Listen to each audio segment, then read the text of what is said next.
வணக்கம், நான் உங்கள் Shabdina. Welcome back to Shabdina's kitchen. இன்றைக்கி நம்ம கிச்சனில் பார்க்க போகிறது எக் ரோல் எப்படி பண்ணுறது பார்க்க போகிறோம். இந்த எக் ரோல் வந்து நீங்கள் ட்ராவல் பண்ணுறீங்கன்னா அந்த டைமில் இந்த மாதிரி ரோல் ரெடி பண்ணி நீங்கள் டேக் வருதுன்னு போகலாம்.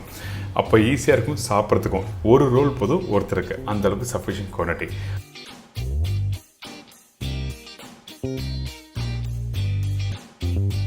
இதோட ஸ்பைசி பொரோட்டோ சாண்ட்விச். இந்த பாம்பே சைடில் பார்த்தீங்கன்னா இந்த மாதிரி உருளைக்கிழங்கு, கொஞ்சம் வெங்காயம், அதுக்கப்புறம் கேப்சிகம், பீட்ரூட்டு, அதுக்கப்புறம் சீஸு, இந்த மாதிரி நிறைய வெஜிடபிள்ஸ்லாம் போட்டு ஒரு சூப்பராக கிரில் சாண்ட்விச்லாம் பண்ணுவாங்க. அதே மாதிரி தான் இன்றைக்கி பண்ண போகிறோம். கிரில் இருக்கவங்க டேரெக்டாக கிரில் பண்ணலாம். அப்படி இல்லாமல் தோசைக்கல்ல அந்த பிரெட் அப்படியே டோஸ்ட் பண்ணிவிட்டு அப்படியே உள்ள ஸ்டஃப்பிங்கில் வச்சு ஒரு சூப்பரான ஸ்டைலில் ஒரு ஹெல்த்தி ஸ்நாக்ஸ் எப்படி பண்ணுறது பார்க்க போகிறோம்.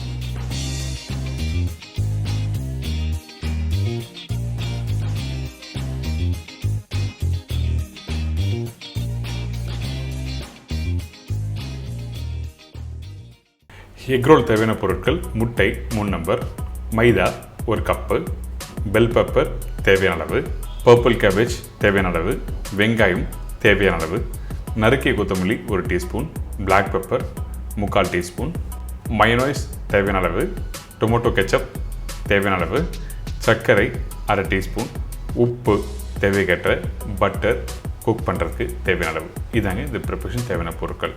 ஃபஸ்ட்டு நம்ம என்ன பண்ணுறோன்னா, நம்மக்கிட்ட இருக்க அந்த மைதாவில் கொஞ்சம் சர்க்கரை, உப்பு, தண்ணிலாம் போட்டு மாவு நல்லா மிக்ஸ் பண்ணுறோம்.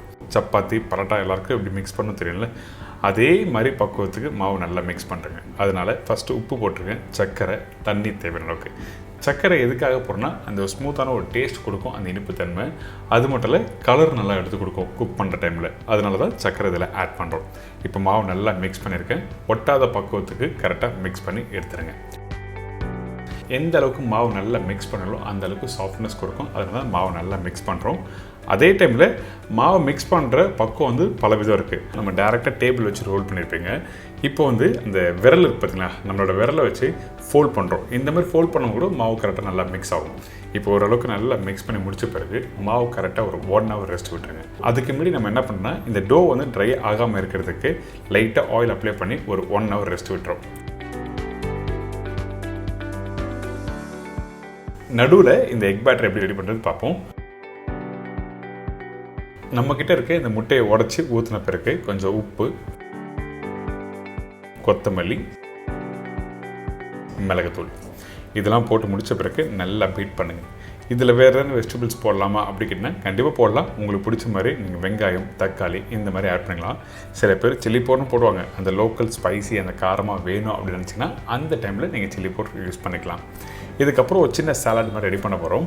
நான் யூஸ் பண்ணுறது இன்றைக்கி பெல் பெப்பர்ஸ், கலர்ஃபுல்லான ஒரு வெஜிடபிள்ஸ் வேணும்னு சொல்லிட்டு இன்றைக்கி யூஸ் பண்ணியிருக்கேன். அதே டைமில் இந்த கேபேஜ், அதுக்கப்புறம் வெங்காயம், உப்பு, மிளகுத்தூள். நீங்கள் இந்த ப்ரிப்பரேஷன் சாலடாக நீங்கள் சாப்பிட்லாம். நிறைய பேர் வந்து ஃபுட்டு சாப்பிட்றதுக்கு முன்னாடி சாலட் சாப்பிட்டு பண்ணுவாங்கல்ல, ஸோ அந்த மாதிரி நீங்கள் வீட்டில் ட்ரை பண்ணி பார்க்கலாம். இந்த மாதிரி சாலட் ப்ரிப்பரேஷன்லாம் நீங்கள் டேரெக்டாக அப்படியே சாப்பிட்லாம். குக் பண்ணி தான் சாப்பிட்ணுன்னு சொல்லிட்டு அவசியம்லாம் இல்லை. ஏன் கேட்டிங்கன்னா, ஆல்வேஸ் வந்து ஃப்ரெஷ்ஷான வெஜிடபிள்ஸை நீங்கள் சீசனிங் கரெக்டாக போட்டு நீங்கள் சாப்பிட்டீங்கன்னா உங்களுக்கு எல்லாருக்கும் பிடிக்கும்.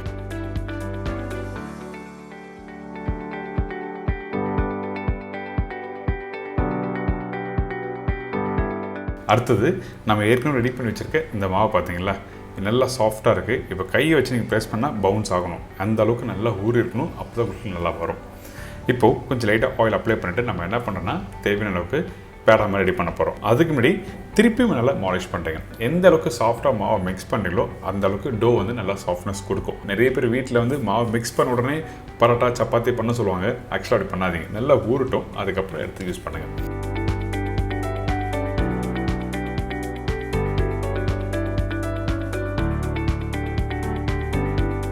அடுத்தது சின்ன சின்ன பீஸாக கட் பண்ணிக்கலாம். கட் பண்ணி முடிச்ச பிறகு ரவுண்டாக ரோல் பண்ணுங்கள்.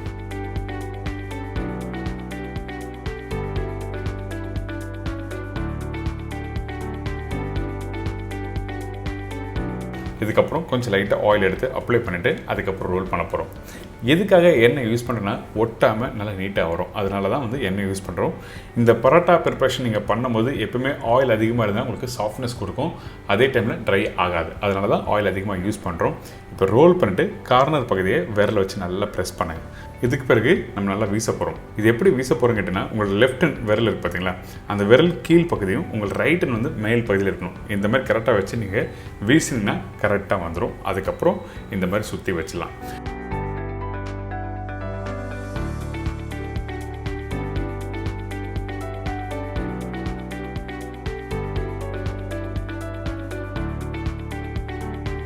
என்னால் இதெல்லாம் பண்ண முடியாது அப்படின்னு நினச்சிங்கன்னா ஒன்றும் தவறலாம் இல்லை.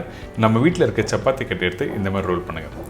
ரொம்ப ஈஸி தான். நிறைய பேர் சொல்லுவாங்க இந்த ப்ரிப்பரேஷன் நம்மளால் பண்ண முடியாது, நம்மளுக்கு கஷ்டமாக இருக்கும், நம்ம வீட்டில் பண்ணுறதுலாம் ஃப்ளெக்சிபிளாக இருக்காதுன்னு நினைப்பீங்க. ஆனால் அதோட பக்குவத்தை தெளிவாக புரிஞ்சுட்டு அதுக்கப்புறம் நீங்கள் பண்ணினா கண்டிப்பாக நல்லா வரும்.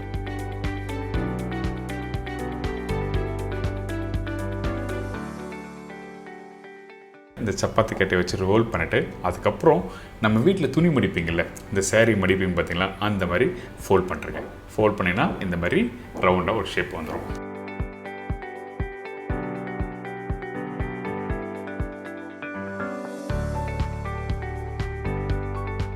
இதுக்கப்புறம் திருப்பியும் ஆயில் லைட்டாக அப்ளை பண்ணிட்டு ரோல் பண்ணுறோம். இந்த மாதிரி பண்ணும்போது அந்த ஷேப் கொஞ்சம் மாறும். அதனால தான் உங்களுக்கு தெளிவாக காமிச்சிடுறேன் இந்த இடத்துல.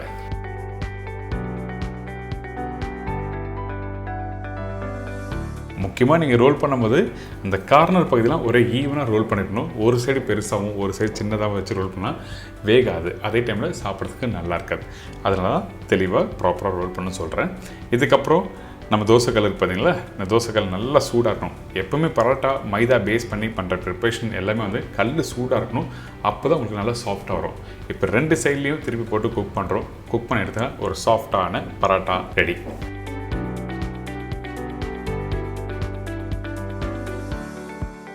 இந்த ப்ரிப்பரேஷன் எனக்கு மைதா பிடிக்காது, மைதாக்கு பதிலாக கோதுமை யூஸ் பண்ணலாமா கேட்டால் கண்டிப்பாக கோதுமை யூஸ் பண்ணலாம், ராகி மாவு யூஸ் பண்ணலாம், அது நம்மளோட விருப்பம் தான்.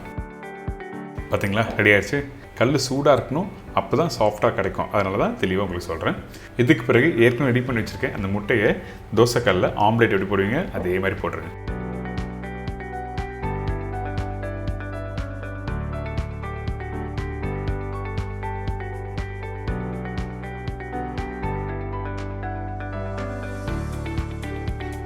ரெடி பண்ணி வச்சுருக்கேன் இந்த பரோட்டாவை மேலே வச்சுருக்கேன். 2 சைடில் நல்லா குக் பண்ணிவிட்டு அப்படியே எடுத்து ஒரு சின்ன கட்டிங் போர்டில் வச்சுருங்க. இதுக்கப்புறம் சைடில் இருக்க எக்ஸஸாக இருக்க அந்த முட்டைலாம் இருந்ததுன்னா அந்த முட்டையை எடுத்து நீங்கள் ஸ்டஃபிங்கில் யூஸ் பண்ணிக்கலாம். இப்போ நம்ம என்ன பண்ணுறோன்னா, ரெடி பண்ணி வச்சுருக்க இந்த சாலட், அதாவது அந்த ஸ்டஃபிங் வெஜிடபிள்ஸ் இருக்குல்ல, அந்த வெஜிடபிள்ஸை நடுப்பகுதியை கரெக்டாக வைக்கிறோம். வச்ச பிறகு நம்மளுக்கு பிடிச்ச மாதிரி மைனஸ், அதுக்கப்புறம் டொமேட்டோ கெச்சப், க்ரீன் சட்னி, வேறு எதனா ட்ரெஸ்ஸிங் எதனா இருந்ததுன்னா நீங்கள் கண்டிப்பாக யூஸ் பண்ணலாம். இதுக்கு பிறகு இப்போ டொமேட்டோ கெச்சப் யூஸ் பண்ணுறோம். எதுக்காக இந்த மைனஸ் டொமேட்டோ கெச்சப் யூஸ் பண்ணுறேன்னா, எல்லார் வீட்லேயும் இருக்கும் டொமேட்டோ கெச்சப் மைனஸ். அதனால தான் இந்த ப்ரிப்பரேஷன் நான் யூஸ் பண்ணுறேன். இதுக்கு பிறகு கொஞ்சமாக பெப்பர். இந்த இடத்துல கவனமாக கவனிக்கணுச்சுன்னா டைட்டாக ரோல் பண்ணணும். அப்படி டைட்டாக ரோல் பண்ணலன்னா டேக்அவே, அதாவது நீங்கள் பார்சல் பண்ணி எடுத்து போகிற இடத்துல பிரிஞ்சு வந்துடும். அதனால தான் டைட்டாக ரோல் பண்ண சொல்கிறேன். இதுக்கப்புறம் ஒரு சின்ன பேப்பர் வச்சு எப்படி ரோல் பண்ணுறது இப்போ பார்ப்போம். சிம்பிள் தான். நீங்கள் பரோட்டாவோட பாதி சைஸ்க்கு பேப்பர் கட் பண்ணிக்கோங்க. கட் பண்ணிவிட்டு இந்த மாதிரி கரெக்டாக ரோல் பண்ணிவிட்டு பின்பகுதியை நல்லா மடிக்கணும். அதாவது நீங்கள் ஒரு மல்லிகை கடைக்கு போனால் பார்சல் மடிப்பாங்க பார்த்தீங்களா, பொட்டலை மடிப்பாங்கள்ல, அந்த மாதிரி பின்பகுதி மடிச்சிங்கன்னா அந்த சாஸ்லாம் வெளியே வராது.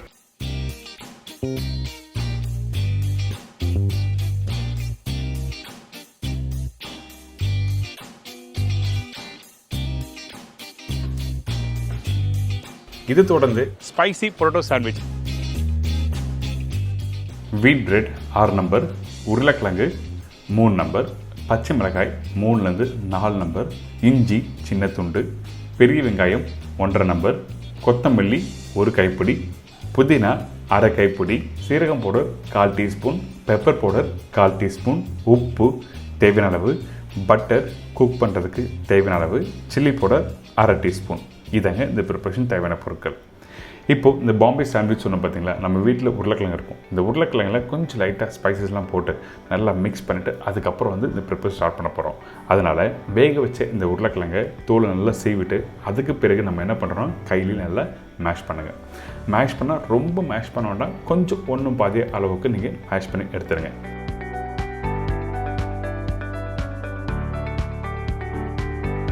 இதுக்கு பிறகு நம்ம என்ன பண்ணுறோம், பொடிசாக கட் பண்ணி வச்சுருக்க இந்த பச்சை மிளகாய் போடுறோம். உங்களுக்கு காரம் வேணும்னு நினச்சிங்கன்னா அந்த டைமில் பச்சை மிளகாய் அதிகமாக இருக்கணும், சில்லி பவுடர் கம்மியாக இருக்கணும். இதுக்கு பிறகு கொத்தமல்லி, சீரகம் பவுடர் ரொம்ப முக்கியம். சீரகம் பவுடர் போடாமல் நீங்கள் பண்ண வேண்டாம். இதுக்கப்புறம் உப்பு போட்ட பிறகு சில்லி பவுடர், மிளகுத்தூள்.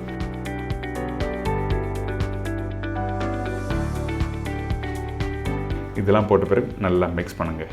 நான் திருப்பியும் சொல்கிறேன், காரம் அதிகமாக வேணும்னு நினச்சிங்கன்னா அந்த டைமில் இந்த பவுடர் மசாலா அதிகமாக யூஸ் பண்ணக்கூடாது. காரத்துக்கு பச்சை மிளகாய் மட்டும்தான் நீங்கள் போடணும்.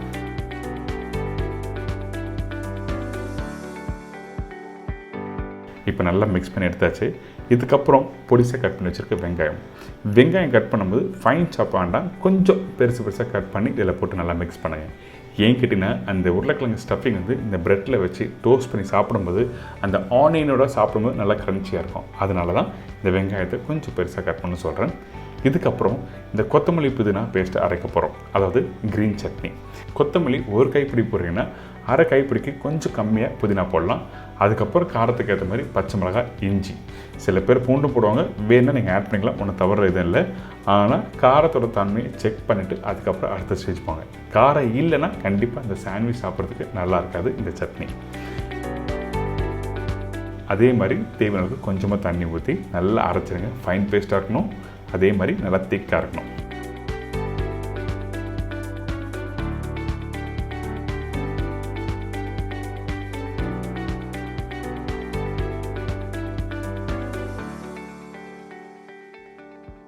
பார்த்தீங்களா, இப்போ அரைச்சி எடுத்தாச்சு. இதுக்கப்புறம் உப்பு தேவையானது இதில் மிக்ஸ் பண்ணுறோம். மிக்ஸ் பண்ணி முடித்த பிறகு இதை அப்படியே எடுத்து ஓரமாக வச்சிடலாம்.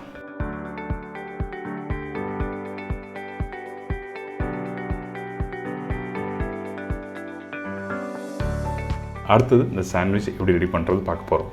இப்போ நான் எடுத்து கோதுமை ப்ரெட்டு தான். நீங்கள் வேணால் கோதுமை ப்ரெட் இல்லை ஒயிட் ப்ரெட் அப்படின்னா எடுத்துக்கலாம். அதாவது கோதுமை அப்படி இல்லை மைதா மாவு யூஸ் பண்ணுற ப்ரெட்டோ இல்லை மல்டிகிரெயினில் யூஸ் பண்ணுற ப்ரெட்டோ நீங்கள் எடுத்துக்கலாம். இதுக்கப்புறம் நம்ம என்ன பண்ணுறோம்னா இந்த ப்ரெட்டில் பட்டர் யூஸ் பண்ணுறோம். பட்டர் வந்து தேவையான அளவுக்கு மெல்டட் பட்டர் யூஸ் பண்ணுங்கள். அதே டைமில் பட்டர் கொஞ்சம் மெல்ட்டாக இருந்ததுன்னா உங்களுக்கு ஈஸியாக இருக்கும் அப்ளை பண்ணுறதுக்கு. அதுக்கப்புறம் அரைச்சி வச்சுருக்க இந்த க்ரீன் சட்னி காரமாக இருக்கா சொல்லி செக் பண்ணிக்கோங்க. அதுக்கு பிறகு ரெடி பண்ணி வச்சுருக்க இந்த உருளைக்கிழங்கு, இந்த வெங்காயம், கொத்தமல்லாம் போட்டிருக்கோம்ல, அந்த ஸ்டஃபிங்கை ஈவனாக ஸ்ப்ரெட் பண்ணுங்கள். இந்த மாதிரி தான் ஒன் பை ஒன்னாக நம்ம ப்ளேஸ் பண்ண போகிறோம். ஆனால் கவனிக்க வேண்டிய விஷயம் தான் கேட்டிங்கன்னா, செகண்ட் ஸ்லைஸ் ப்ரெட்டில் வந்து நம்ம என்ன பண்ணுறோன்னா மின் சட்னி அப்ளை பண்ணல, வெறும் பட்டர் மட்டும் தான் அப்ளை பண்ணுறோம், கீழ் பகுதி மேல் பகுதியில். ஏன் கேட்டிங்கன்னா, நம்ம 3 ப்ரெட்லேயும் வந்து க்ரீன் சட்னி போட்டால் ஒன்று சாகியாகவும் அதே டைமில் ரொம்ப காரமானாலும் சாப்பிட்றதுக்கு நல்லா இருக்காது. அதனால தான் ஃபஸ்ட்டு போடுற ப்ரெட்டில் க்ரீன் சட்னி போட்டிருப்பேன், அதுக்கப்புறம் மேல் பகுதியில் க்ரீன் சட்னி போட்டிருப்பேன், அதாவது கடைசியாக வைக்கிற ப்ரெட்டில். இப்போ நடுப்பகுதியிலையும் உருளைக்கிழங்கு வச்சுருக்கோம். அதுக்கப்புறம் இதை அப்படியே க்ளோஸ் பண்ணி டோஸ்ட் பண்ண போகிறோம்.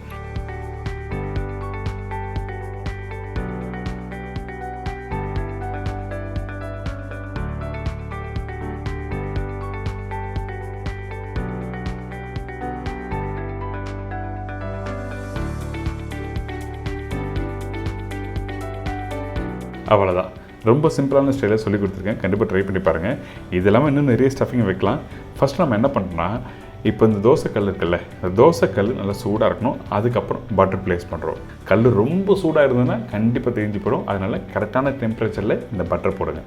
பட்டர் லைட்டாக மெல்ட் ஆகிற டைமில் ரெடி பண்ணி வச்சுருக்க இந்த சாண்ட்விச்சை அப்படியே டோஸ்ட் பண்ணுறோம், மேல் பகுதியும் கீழ் பகுதியும். சில பேர் வந்து எண்ணெய் யூஸ் பண்ணுவாங்க பட்டரில். என்னோடய சஜஷன், நீங்கள் எண்ணெய் யூஸ் பண்ணோன்னா வெறும் பட்டர் மட்டும் யூஸ் பண்ணுங்கள். அப்போ தான் உங்களுக்கு அந்த டேஸ்ட்டும் கொடுக்கும். பட்டர் யூஸ் பண்ணும்போது அன்சால்ட்டட் பட்டர் யூஸ் பண்ணுங்கள், சால்ட்டட் பட்டர் வேண்டாம்.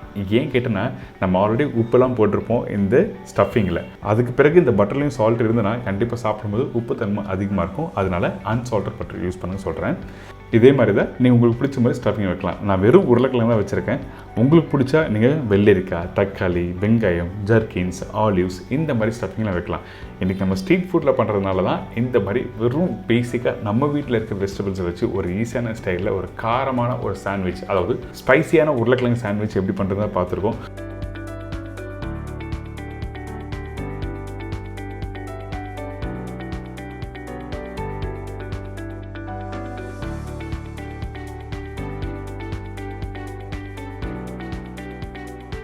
ஸோ உங்களுக்கு எல்லாருக்கும் பிடிக்கும்னு நினைக்கிறேன். கண்டிப்பாக ட்ரை பண்ணுங்கள். மறக்காமல் உங்கள் ஃபீட்பேக் கொடுங்க. அதுக்கு முன்னாடி இந்த சாண்ட்விட்சை நான் எப்படி கட் பண்ணி காமிக்கிறேன் பாருங்கள்.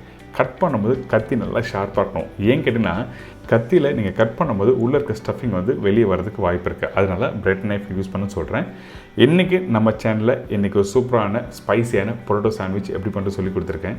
இந்த preparation morning breakfast, lunch, dinner, evening ஸ்நாக்ஸும் சாப்பிட்லாம். எல்லாருக்கும் பிடிச்ச ப்ரிப்பரேஷன். கண்டிப்பாக என்ஜாய் பண்ணுங்கள்.